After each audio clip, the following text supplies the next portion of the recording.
ধন্যবাদ দিছোঁ আৰু আজি যিহেতু 2026 চনৰ অসম বিধানসভাৰ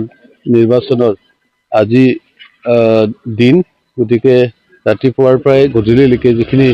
নিজৰ অধিকাৰ লৈ পেলাই আমাৰ অসমবাসী তথা আমাৰ বিদ্যাবাসীৰ ভোটাৰ ৰাইজে ভোটদান কৰিব তেখেতসকলৰ যিটো মনৰ চিন্তা নিজৰ চিন্তা নিজৰ যিটো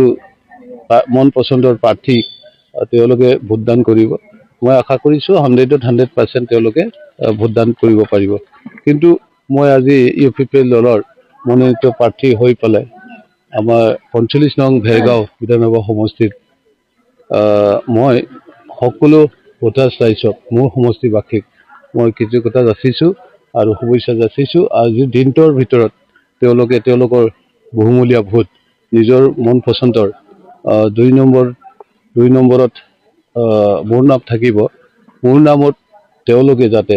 ভোটদান কৰে আৰু নিজৰ প্ৰাৰ্থীজনক জয়যুক্ত কৰে তাৰ কাৰণে মই আহ্বান কৰিছোঁ